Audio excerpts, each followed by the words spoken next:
Good morning, ladies and gentlemen. I'm going to take you through some of the changes that occurred in the autumn statement and previous budget for private individuals and business owners, looking specifically at income tax and some of the capital tax issues. So initially looking at personal allowances, the allowance increased very marginally by £70 in the spring budget, but the headline is that personal allowances will be frozen until 25-26 at the current levels.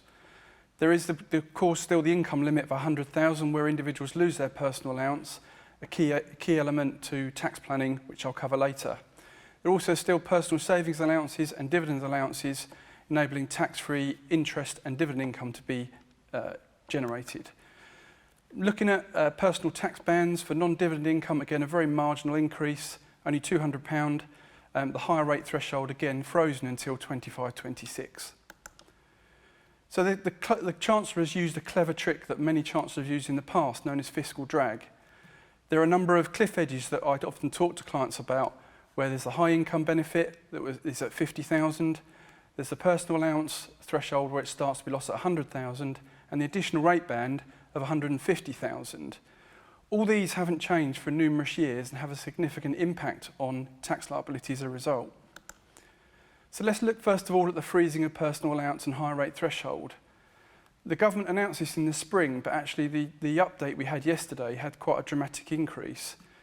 For an individual who has an income of perhaps 60,000, that freezing of that personal allowance and non-inflationary increase will mean that their tax liability won't reduce by the tax reduction that would be achieved as a result of those inflationary increases. So by the time we get to 25-26, somebody on the income of 60,000 upwards will pay an additional £1,104 in tax. Now, when the Chancellor announced this in the spring budget, they reckoned that by 25-26 this would raise £8.1 billion. Looking at the papers yesterday, that figure has increased to an astonishing £13 billion. That's the same amount as the entire tax take from the health and welfare levy.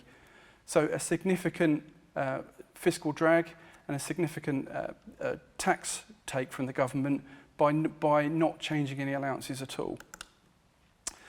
These income limits have been in place for a number of years. They were first introduced after the financial crash in 2010.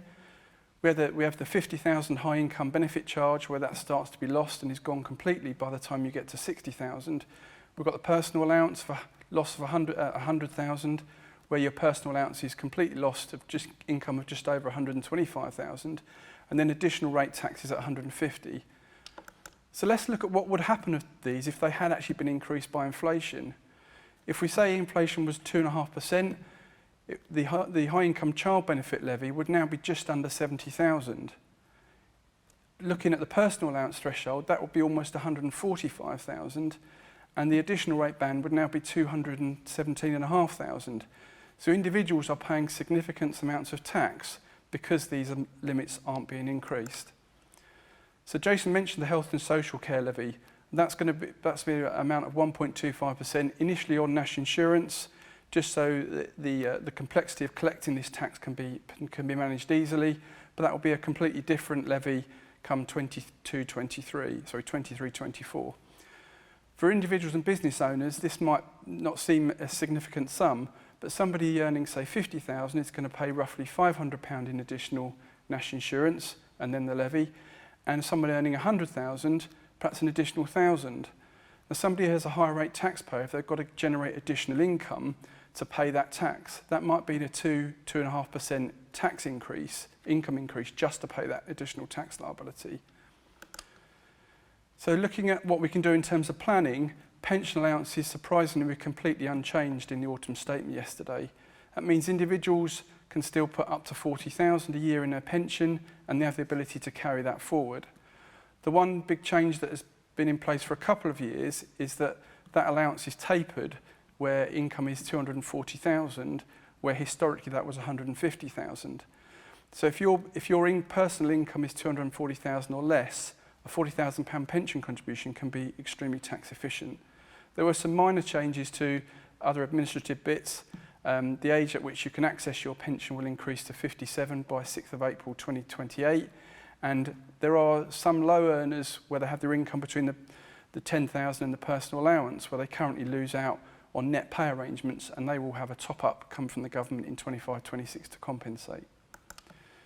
So looking at that adjusted income and the effect of tapering on the allowance, for every £1 of income over 240,000, you lose £1 of your tapered allowance.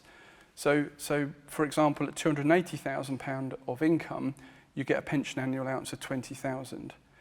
It's worth therefore being very careful around those income limits, because by the time you get to 312,000, you get the minimum of 4,000.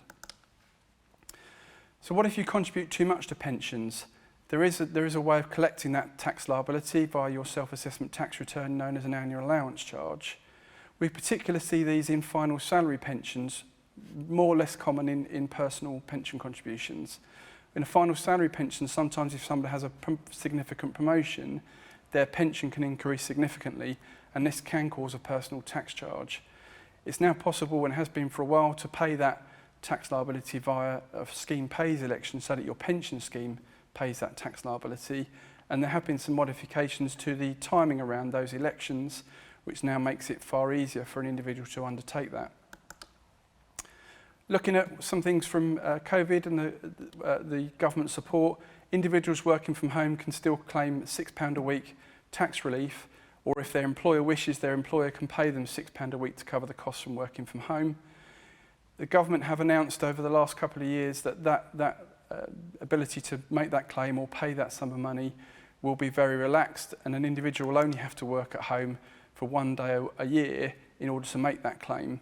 It's surprising actually when you talk to people how many people haven't made that claim.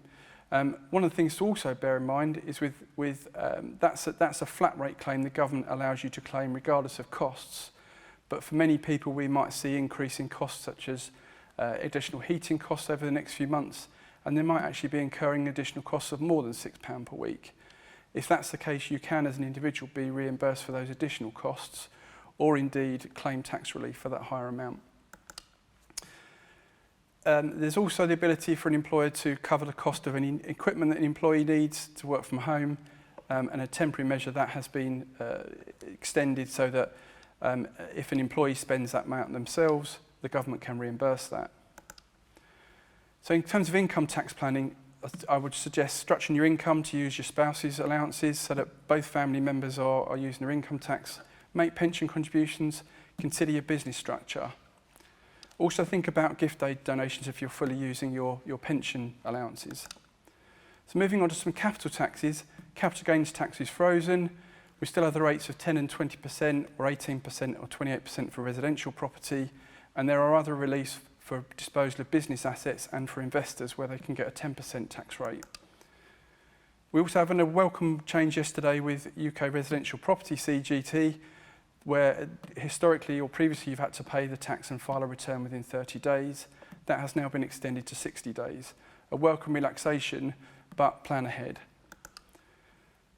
The Office for Tax Simplification had a report in November 2020 highlighting some of the changes to CGT, and I'll leave these in the slides that will be available for later. Moving on to inheritance tax, again, no changes. 25-26 will be the time we may see an increase in the nil rate band. There's also the residence nil rate band still available, so potentially £500,000 of inheritance tax relief for an individual. There are other reliefs there on the slides and are worth bearing in mind. So if the government had increased the inheritance tax nil rate band, that would stand at £625,000 by the time we get to 25-26, another indication of fiscal drag. Looking at regions as a whole, it's clear the South East and the south of the country are paying the most of inheritance tax. If we look at UK house prices, I think it's clear that fiscal drag is going to have an impact on the inheritance tax liabilities. So again, think about the future for IHT. In terms of other administrative stuff, Making Tax Digital is coming.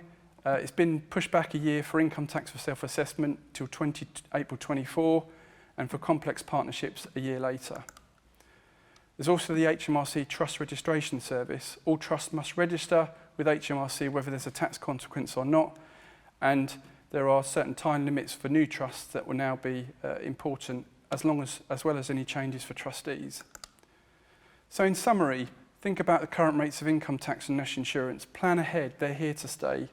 Think about your cliff edges, both for you and your employees. Some of my colleagues later are going to talk about things like electric cars. That may be a way of stopping an employee falling over that cliff edge. Making tax digital for income tax is coming. Think about the cloud technology, it's available now, plan ahead. And in terms of CGT and inheritance tax, no material changes, so let's think about plans for the next few years. Thank you for listening.